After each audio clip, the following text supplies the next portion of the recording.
rapprocher un tout petit peu le micro de toi. Moi comme ça, t'as pas besoin de bouger. Alors, attends, Oh putain.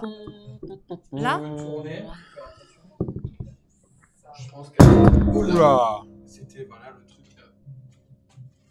Et c'était du Wish. Nous avons découvert que la Chine était un pays producteur de. Vous avez vu qu'il y a une version Wish de C'est pas sorcier en ce moment à la télé?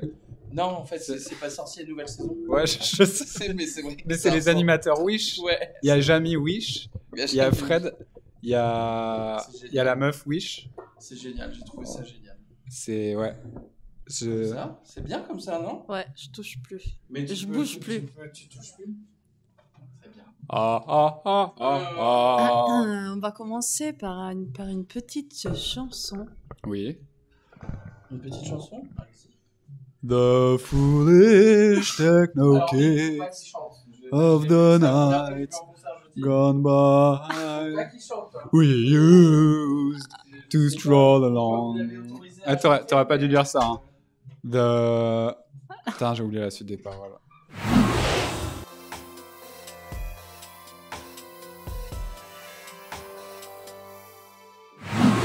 Bonsoir et bienvenue dans EG. Je suis Céline Mouette. Ce soir à la technique, nous avons Jax et à la production Don Simonel. Don Simonet. C'est une salmonelle maintenant. Salmonel avec des ailes. Superbe. Don Simonet. Del Pucci. Del Pucci. Et nous accueillons la Punta Bianca. Bonsoir. Salut Bonsoir. Est-ce que vous pouvez vous présenter? Moi, c'est Francesca. Et moi, c'est Philippe. D'accord, tu mets des doigts dans ton nez. Bah, merci. Seconde, frame 1. Non, mais c'est rempli de choses. Enfin bref, je te passe les détails. Moi? Ouais. Non, le mien, ouais. Ok, bon, bah, bienvenue dans notre nez. Pouvez-vous vous présenter, s'il vous plaît? Pouvez-vous nous poser des questions, s'il vous plaît? Bah, je vous demande de vous présenter, s'il vous plaît. Moi, je m'appelle Francesca et je chante avec Philippe dans le duo La Punta Bianca. Je suis italienne, j'ai 31 ans. Du coup, vous êtes tous les deux résidents à Main-d'Œuvre. Quel genre de musique vous faites et comment ça se passe, comment vous travaillez ici? Bah alors, on fait une espèce de synthwave chanson minimal wave. Ouais. Avec des synthétiseurs, des boîtes à rythme et du chant. Voilà, on chante tous les deux dans le groupe, en question-réponse, des fois en chœur. Okay. Et on a eu la chance d'être en résidence cette année à Main-d'Œuvre. Donc on a beaucoup répété, on a fait des nouveaux morceaux, préparé des nouveaux concerts. Voilà, pas mal de nouvelles choses. D'accord. Oui, parce qu'en fait, le groupe en fait, est né en 2019. Mais comme après, il y a eu le Covid et tout, on s'est arrêté entre-temps. Après, moi, je suis rentrée vivre en Italie parce qu'avant, je vivais en France. Et donc, en fait, quand on a commencé le projet, on n'a pas vraiment pu l'approfondir tout de suite. On a eu une période où on ne savait pas trop ce qui allait se passer. Et c'est surtout grâce à la résidence à Main-d'Œuvre cette année où on a pu reprendre les répétitions, travailler sur des nouveaux morceaux. Et voilà. Trop bien. Comment vous vous êtes rencontrés? À un concert de Egyptian Lover. Egyptian Lover, DMX Crew. Je sais plus quoi d'autre. Donc, il y a une soirée à Paris. Et voilà, par un ami commun, quoi. Ouais. Je crois que le premier soir, on s'est rencontrés, on faisait semblant de jouer du violoncelle dans la fosse devant la musique. Le live de musique électronique. Était dans l'air. Vous avez déjà... Première rencontre. Il y avait déjà quelque chose de musical. On jouait ensemble. On a sorti l'archet, c'était parti, quoi. Magnifique. Ouais. Vous êtes en résidence ici. Vous êtes en résidence ici depuis combien de temps? Depuis janvier. D'accord. Ouais. Et du coup, ça dure jusqu'à quand? Vous avez jusqu'à une bonne question. Ouais. Novembre, décembre, apparemment. Ouais. D'accord, très bien. Pardon. Est-ce que vous pouvez me parler de vos méthodes de travail? Comment ça se passe en fait, une répète de la Punta Bianca? Est-ce qu'il y a une façon, quand vous vous retrouvez, vous avez un ordre de ce qui se passe ou... Il y a des morceaux déjà faits en fait. On commence par l'enregistrement. Et une fois qu'on a les morceaux enregistrés, on voit quelle partie on peut jouer en live, donc des parties de synthé et tout le chant. Donc on se répartit le chant, qui chante quoi, quand, comment, voilà. Et voilà, on se répartit les parties, les mélodies au synthé. Et aussi, en fait, comme c'est Philippe qui compose la musique, en fait, il me fait écouter ce qu'il a composé. D'accord. Et après, on voit si c'est moi qui matcher, oui, voilà, si c'est moi qui vais mettre des textes en italien. Comme je suis italienne, donc je préfère quand même écrire en italien, c'est plus naturel pour moi, oui. Ou alors si c'est les textes à Philippe en anglais parfois ou en français, en fait on essaye de voir comment ça peut marcher ensemble, les textes dans les instrus qu'il a composés, et après on commence à répéter. Et du coup, quand on enregistre aussi, une fois qu'on a les paroles, on se fait une phase où on écrit, on compose la mélodie du chant. Souvent, on est ensemble. Donc, du coup, par exemple, on travaille avec le texte de Francesca en italien. Je me mets au synthé et j'essaie de trouver des notes et du rythme pour chaque mot, chaque phrase de Donc, il y a ta composition, l'écriture, puis le placement des paroles. Vous revenez un peu sur la composition avec les paroles, du coup. Et ça match bien. Ouais. Et on a essayé aussi une fois cette année en résidence d'écrire ensemble avec le cadavre exquis. En faisant un cadavre exquis. Donc voilà, on a fait cette tentative plutôt marrante. Ouais, ça a bien marché, hein. Ça fait un petit gloubi-boulga de paroles assez intéressant. Puis après, on a pu le remettre en forme pour faire un truc qui marche bien. Elle s'appelle comment cette chanson? Justement. Gloubi-boulga. Non, mais justement, on a gardé, on l'a fait, en plus, on l'a traduite en italien. Enfin, moi, j'ai traduite en italien parce qu'on a fait le cadavre exquis où moi, j'écrivais en italien et lui en français. Wow. Donc, c'était vraiment un cadavre exquis. Après, quand on a ouvert, on a essayé de lire le truc, c'était vraiment n'importe quoi. Et on a essayé après, en le traduisant en italien, de lui donner une forme un peu plus correcte, quoi. Et j'ai oublié ce que je voulais dire. C'était ah oui, non, on a gardé le titre en italien, du coup, est Cadavere Eccellente, qui est une façon de dire cadavre exquis. Je savais pas ça, j'avais pas compris. Ah ouais, voilà. C'est vrai que ça je apprendre ce soir, c'est magique. Trop bien. Voilà. Et d'où ça vient le nom La Punta Bianca? Je te laisse expliquer parce que c'est la Sicile. En fait, on a fait, avant de commencer à avoir ce projet ensemble, on a fait un voyage ensemble en Sicile, parce que moi, je suis d'origine sicilienne. Donc, un été, Philippe est venu me voir en Sicile. On a visité plein d'endroits, dont un en particulier qui s'appelle Punta Bianca, et qui est en fait un rocher sur la mer, qui à la base, en fait, était une caserne de la garde financière. On peut dire ça en français Enfin, donc, c'est pour dire que maintenant, ça a un côté vraiment très beau, mais à la base, c'était vraiment fonctionnel. Mais bon, bref, en fait, c'est cette maison abandonnée, sans toit. Et aussi, il y a de la pierre en calcaire blanche. Qui est sur la pierre calcaire blanche. C'est un endroit vraiment très, très beau, très sauvage. Où il n'y a pas beaucoup de touristes. Et en fait, pour moi aussi, c'était la première fois là-bas, quand on est allé avec Philippe. Vous avez découvert l'endroit tous les deux. Et pour tous les deux, en fait, c'était un endroit qui nous a frappés. C'était vraiment beau. Mais c'est pas là-bas qu'on s'est dit « Ah oui, on va avoir un projet, on va l'appeler comme ça ». C'est qu'en fait, quand on est rentré à Paris, et pendant l'été, en fait, on avait discuté du fait d'avoir un projet ensemble et tout, on s'est dit on va se trouver quoi comme nom? Et au début, on l'appelait, je crois, le il y truc. Avait Chien Lune. Ou notre chose. Je sais pas. Ah, le truc, je m'en souviens pas. Je me souviens de Chien Lune et Canelona. Ouais. Mais à un moment, je sais pas, il y a la Punta Bianca, on a rajouté l'article à Punta Bianca, l'endroit en Sicile, et on s'est dit, en fait, ça sonne bien. Et, ça passe crème, quoi. Ouais. On a voulu garder ça. Quoique, en France, parfois, ça prête. Moi, j'ai vraiment mis 6 mois à comprendre que c'était la Punta, avec un N, attention. Parfois, il y a des gens, tu vois, tout contents, ils disent, ah oui, la puta. C'est pas exactement ça, mais du moment où tu nous écoutes... Ok, Voilà. trop cool.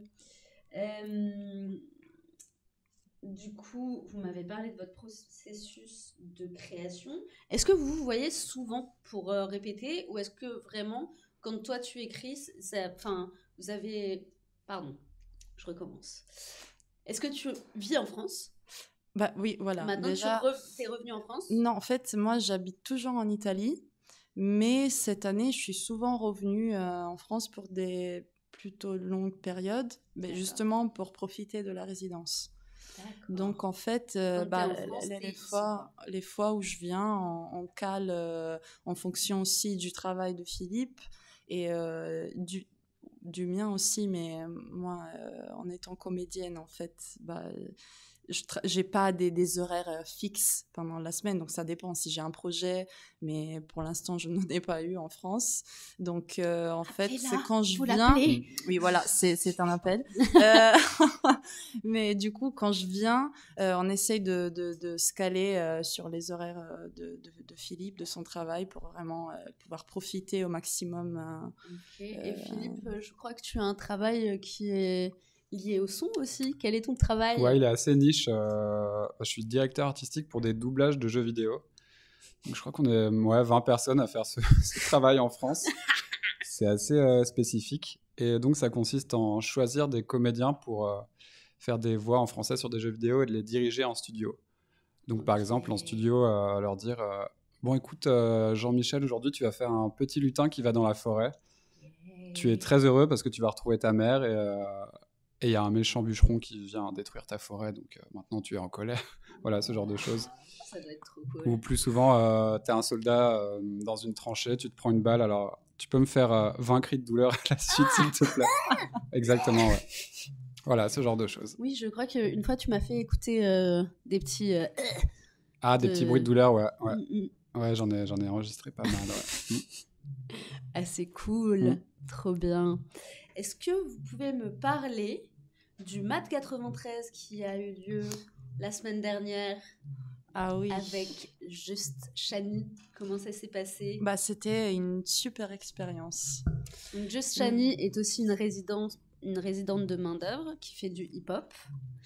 Et du coup, vous avez mixé... Bah, du coup, je vais vous laisser expliquer ce que vous avez fait, mais Just Chani est aussi résidente à main-d'œuvre. Bah ouais, c'est vrai qu'on a mélangé du coup pour une performance, pour un concert unique, deux univers qui avaient vraiment aucun rapport à la base, quoi.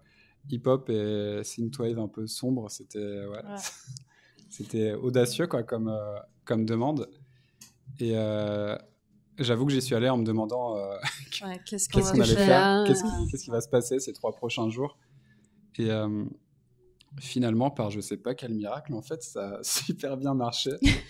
On a fait du dancehall au synthé, on a joué de la basse, de la guitare, on a tous chanté. Bah, en fait, c'était une épreuve plutôt difficile. Enfin, il y avait quand même pas mal de contraintes, mais je pense que c'est justement pour ça que ça a pu être à la fin aussi beau. C'est-à-dire que, bah, du moins, après, je parle pour moi de comment je l'ai ressenti vraiment à la première personne, mais les 2 jours de résidence, c'était quand même dur. Tu te dis, mais comment on va faire? On va devoir jouer devant des gens, on va faire vraiment un concert. C'est pas juste, on enregistre des morceaux, tu vois. Et tous les processus, quoi. Même d'arriver déjà, de se dire ensemble, bon alors déjà, qu'est-ce qu'on va faire, quoi? Genre la page blanche. Ouais. Et c'est des moments vraiment où il y a le vide, mais en fait c'est important, c'est super important, je pense, dans l'artistique, de passer par des étapes comme ça, parce que c'est comme ça, si t'es assez ouvert aussi et disponible, et ce qui est bien, c'est que je pense qu'on l'a tous été, de notre côté et de leur côté aussi, et ça fait que du coup ça permet de grandir quand même, d'affronter quelque chose par lequel tu peux tirer des choses. C'est quelque chose de vraiment pas commun. Que 2 artistes d'univers très différents se retrouvent en résidence ensemble pour créer quelque chose de nouveau avec les univers de chacun. Ouais. Combien de temps a duré cette résidence, du coup, avant le Mat 93? 2 jours. Une journée. 3 jours, hein, même. Dernière journée de répète, quoi. Oui, avec la journée dernière de journée, répète. vous aviez déjà les du coup, vous avez fait 2 jours de création. De création. Ouais. Premier jour, on a beaucoup réfléchi. On a commencé à répéter, à créer 2-3 morceaux. Le deuxième jour, on a vraiment créé les morceaux. On a réutilisé des bases de morceaux qui existaient à nous. Et parce qu'il y avait un guitariste et un batteur aussi. Et j'avais ma basse, donc on a tout fait en live band. Et à la fin, on a tout répété. Ouais, le 3e jour, on a répété. Et c'est bien, c'est vraiment des occasions parce que c'est justement, c'est très rare. Serré, hein, c'est vraiment, c'est rare quand même d'avoir des possibilités comme ça d'aller sur scène et de se confronter à des choses difficiles. Et je pense que c'est super important en fait. Ouais, parce que tu sors de ta zone de confort et du coup, quand tu y arrives, mais c'est génial, quoi. Ouais. C'est vraiment, enfin, je pense que c'est vraiment challengeant pour tout le monde de se dire on va créer. Ben, au début, ça doit faire super peur, mais une fois que tu l'as fait, je pense qu'il y a une énorme fierté de. Carrément. Complètement. Ouais. Complètement. Et puis, je pense qu'aussi, on a réussi parce que tout le monde était quand même très bienveillant et sympa dans l'équipe. Du coup, ce qui fait qu'avec l'entente, à partir de là, tout se fait assez facilement. Ok, trop bien. Et du coup.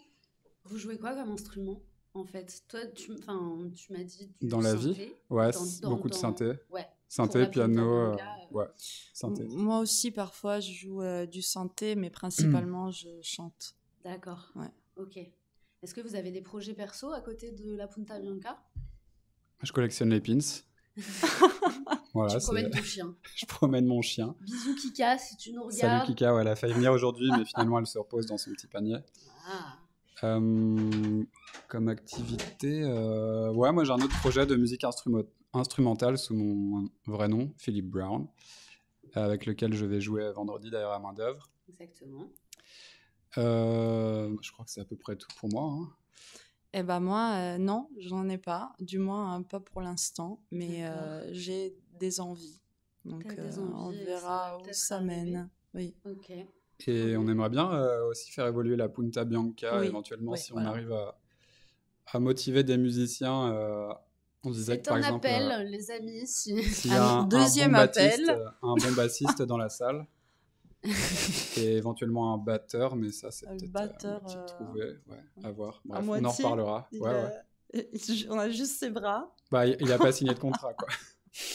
On a que des bras, mais du coup c'est pas pratique pour récupérer la grosse caisse de la batterie, quoi. Trop bien.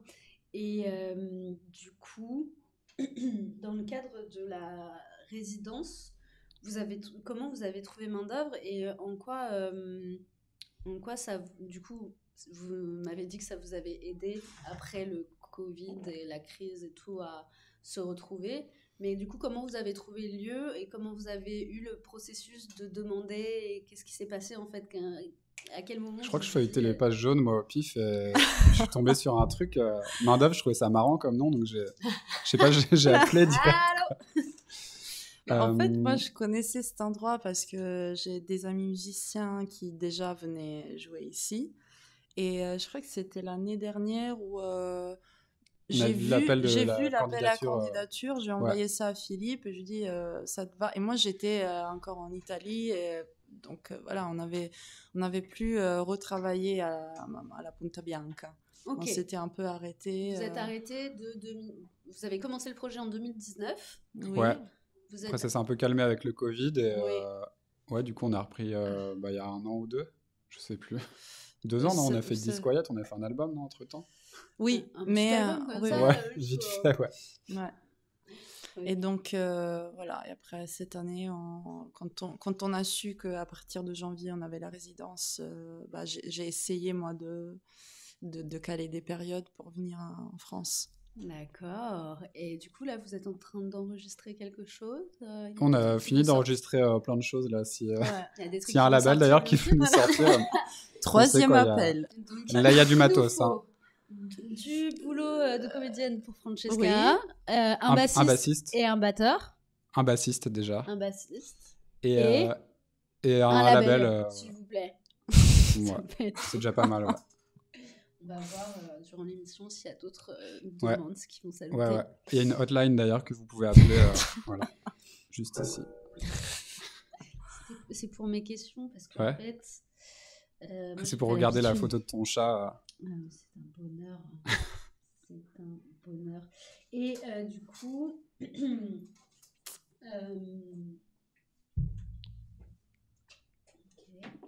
Tu veux qu'on te pose des questions?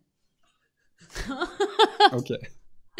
Non, mais je réfléchis un peu à comment je peux continuer cette émission parce que là, j'arrive au bout de mes questions. Mais Ok. Quel est ton plat préféré? Alors, j'adore le poisson. Le poisson. Ouais. Tu viens d'où en Italie d'ailleurs? Je suis née à Gênes, mais je suis d'origine sicilienne. Ouais. Ok. Ouais. Et Gênes, ça se trouve dans le nord? Gênes, c'est dans le nord. C'est en Ligurie, qui est la région qui est le prolongement de la Côte d'Azur. Wow. C'est pas loin de la France. D'accord. Ouais. Et toi, Philippe, tu viens d'où? C'est quoi ton plat préféré? Et après, tu viens d'où? J'aime bien la purée avec des bouts de jambon à l'intérieur. Et t'es un gamin, en fait. Sinon, ouais, je viens d'Île-de-France et mon père était anglais, donc je suis français, anglais. D'accord. Voilà. D'où le Philip Brown. Philip Brown, ce n'est pas un pseudonyme, c'est mon vrai nom. Ok, maintenant on va parler du père, de la mère. Voilà, on va remonter. Ouais. Il y a plein de choses à dire. Superbe. Pardon. Du coup, vos influences musicales, la synthwave, qu'est-ce que c'est en fait? Ça ressemble à quoi? C'est des lignes de synthé assez minimalistes et très mélodiques parce que ce que je compose c'est hyper mélodique. Mais je crois qu'au début c'était pas mal inspiré de ce qu'on faisait, un groupe de minimal wave des années 80 où c'était un duo de chant et synthé et boîte à rythme très minimaliste. Puis peu à peu ça a évolué. Moi j'ai fait composer mes trucs hyper mélodiques avec une ambiance un peu cinématographique quand même. Un peu Plantasia par exemple? Un peu Plantasia par exemple. Complètement. Ouais, carrément influencé par Mort Garson, Roland Bocquet et tout ça. Puis aussi, je sais pas, des compositeurs comme Badalamenti, John Barry, tous ces compositeurs de films un peu mélodramatiques qu'on adore.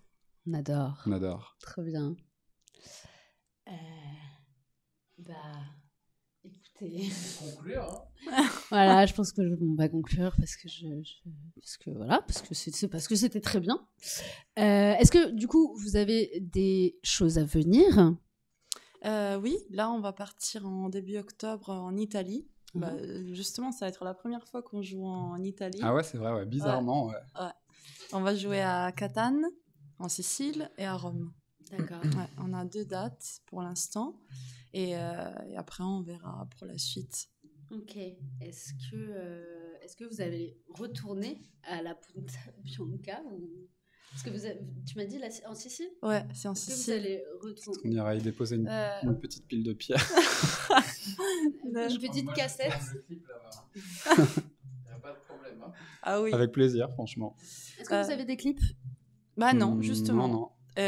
On est où? C'était quoi? 4e, 5e appel? 4e appel. Apparemment, vous avez trouvé un caméraman qui veut bien vous suivre en Sicile.